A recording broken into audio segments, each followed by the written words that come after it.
Okay, before I could stop myself, I volunteered to do this, but I love to laugh. Can you guys hear me? It's so weird because Eat the microphone. it goes here. Oh, okay. I love to laugh, and I love funny things, and people tell me that I'm funny.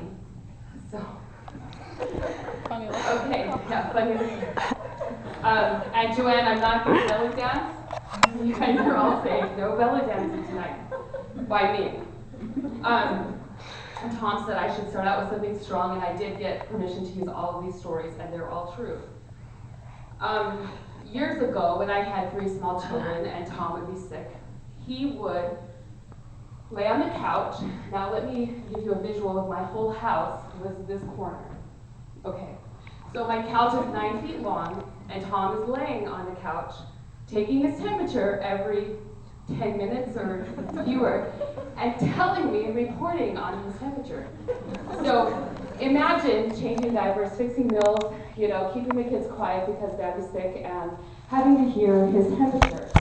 Okay, so then the other thing he likes is he likes chicken noodle soup, saltine crackers, and popsicles. So I would take 3 little boys out and go shopping for Daddy because he's sick. So then I would get home, and he would look at me with the puppy eyes and say, "Honey, will you please go get me a hunting and fishing video from the video store?" And I thought, that could take a little while. I could use the break, but I was to take the 3 little children with me. And I looked at him and I said, "No, I will not do that." So he got up and got dressed, went to the bathroom, and then rested and took his temperature. And then he got in the car to go get his hunting fishing video. And he was gone a very long time. And when he comes in, he goes to the bathroom, he gets comfortable, and he sits on the couch and takes his temperature. And then I said, "Where's your hunting fishing video, dear?" And he starts to cry. It's true. He cries. And so, after I got him a cup of ice water and settled him down, he says this. I get to the store, I pick out my hunting fishing videos. Has anyone seen a hunting fishing anything? Okay, it's pain. Is it pain? It can be very painful, yes. Yeah. 2 grown men dressed in camo, sitting in trees, whispering to each other. Right? That's what it is. So, whatever. And so he goes and gets the videos, and he picks them out, and he has them, and he's got to use the bathroom. So he walks to the clerk. It's like 10 o'clock in the morning when no one else is there, and gets the bathroom key and goes to the bathroom. And so he goes to the bathroom, and he turns to leave, and he cannot get out of the bathroom. And so after using the tools in his wallet, and my husband is very prepared, he takes the doorknob off of the door at the bathroom in Hollywood Video, because he's banging on the door, and no one can hear him, because the music at Hollywood Video. So he gets, anyway, so after, sorry, it's true.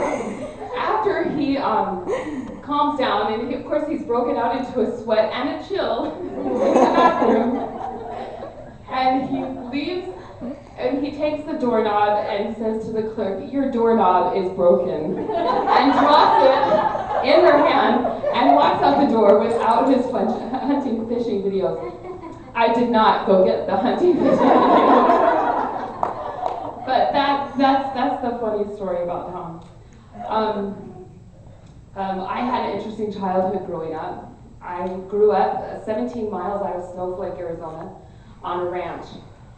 And it was very exciting. I had 6 sisters and 1 brother, and we had, 1,500 acres to play on to our delight. So that was a fun part. You guys have seen the car I drive. It's a big old truck. When we sold our new minivan, to buy an older vehicle without a car payment, I cried because I knew that I would always have a broken down vehicle and I could never go anywhere ever again. And the reason I thought that is because as a child, we always had a broken down vehicle. The first vehicle I can remember is there was 10 of us all together, 8 kids and parents, and we would drive to church and everywhere, 17 miles, 10 miles on a dirt road, in a Datsun pickup. You can fit 10 people, and my mom, I called her today, and she said, actually, honey, it was often 11. Some of us would stand behind the seat.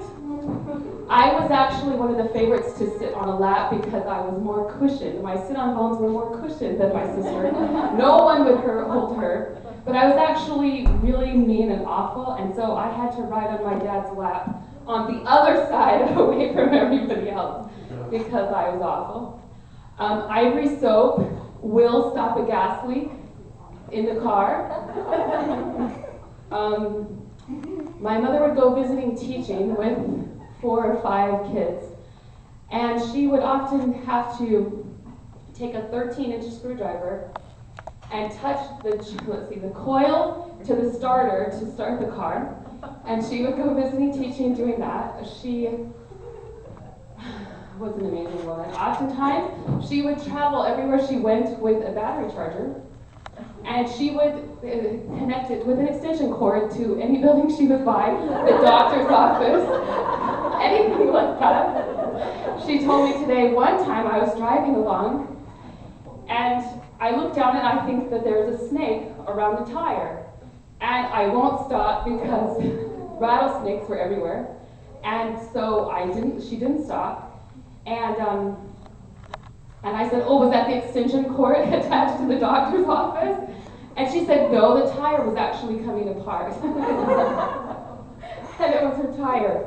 She said every time, and I remember this vividly, imagine, on the way to church, my mom in a long white pioneer dress, because they were in back then, and she was squatted around with 4 or 5 kids she's trying to keep clean, squatted around a mud puddle with a baby bottle attached to a shoelace and dipping out of the center of the mud puddle to fill up the radiator so we could get to church. I'm not kidding. And she said whenever I had to get under the car, I was always wearing a white dress. Let's see, those are some things. When I was young, I had Bell's palsy. And so half of my face was paralyzed and I couldn't move it. And I don't remember this, so you can laugh. But I was kind of a whiny child. And my mother would say, Alisa, you just stop making faces like that. You just stop it right now. You go to the bathroom until you can smile pretty. She's a good woman. One of my favorite people in the whole world, but that's one of the stories that she put me through. There's lots of reasons why I'm the way I am. I was kicked in the head by a horse as a child. We had mice in our house at the ranch, and I didn't know we had mice until the snakes came in to get the mice. Then we were aware of the snakes, but my sister, Anita, many of you know her, she would catch the snakes and she would measure them to see how long they were. And their backs would pop up and down. So they told all of their friends, look, if you go to the big White House, there is food and a chiropractic adjustment. And all of their friends did come. They did come. We had a pond and we loved to fish. We could go down any day of the week and go fishing. In the winter, we would play on the ice. Now, imagine 3 sisters holding hands, walking out onto the ice. And if it started to crack and make noise, we would hold really still until it stopped, and then we would continue to walk to see if we could get to the center. But we didn't do this when Mom and Dad was home. We did this when they weren't home. And then in the summer, we could play in the pond, and it was fabulous fun. There is a foot and a half of muck in the bottom of the pond. And your ankles would sink into it, but the funnest part was you could grab handfuls of it and throw it at each other. That was great fun. But Mom wouldn't let us swim after Wednesday because the smell had to wear off before we went to church on Sunday. But the smell didn't bother us. It was the little bites we got from whatever's living in the muck. But it was great fun. Great fun.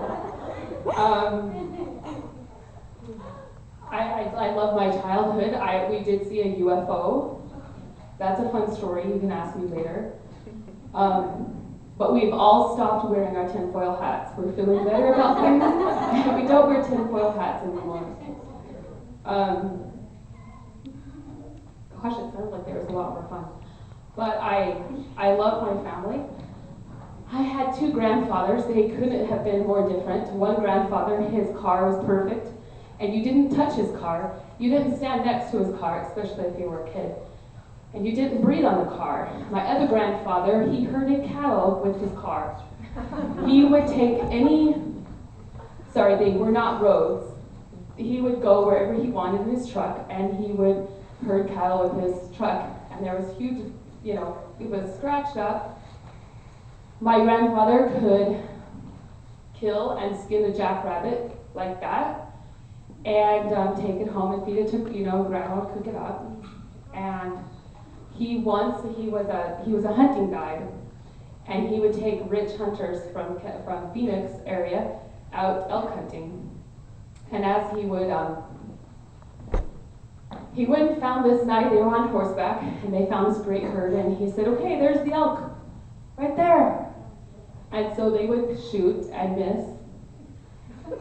And so then Grandpa would find another herd of elk and say, look, there they are, right there, shoot them.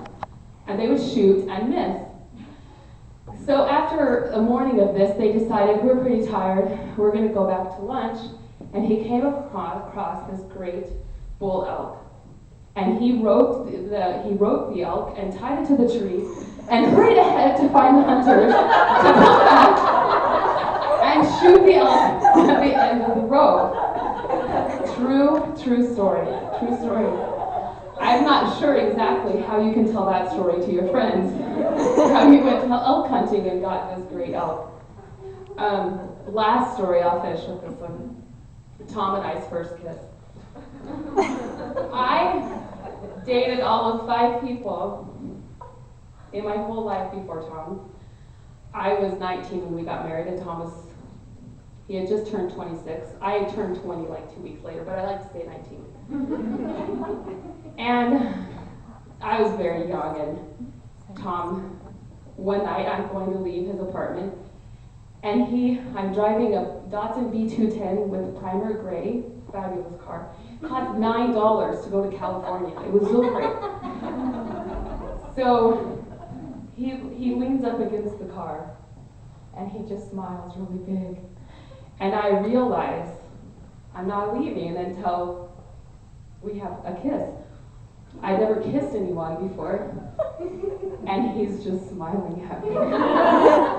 And when I get nervous, I talk, and when I get more nervous, I talk faster, and faster, and faster, and faster. So the faster and more nervous I talked, the more he smiled, and the more he laid against my car. So here I sat. It was humiliating. You cannot die of embarrassment. You can't. So I'm laying there. Well, I'm not laying there. I'm standing there trying to get to my car. He finally comes over to hug me, and I'm smiling so big, I don't know what to do, and he kisses my teeth. And I decide right then and there, I've got to marry this guy. This story doesn't get out, and then I tell it in my Friends and Relief Society. Thank you.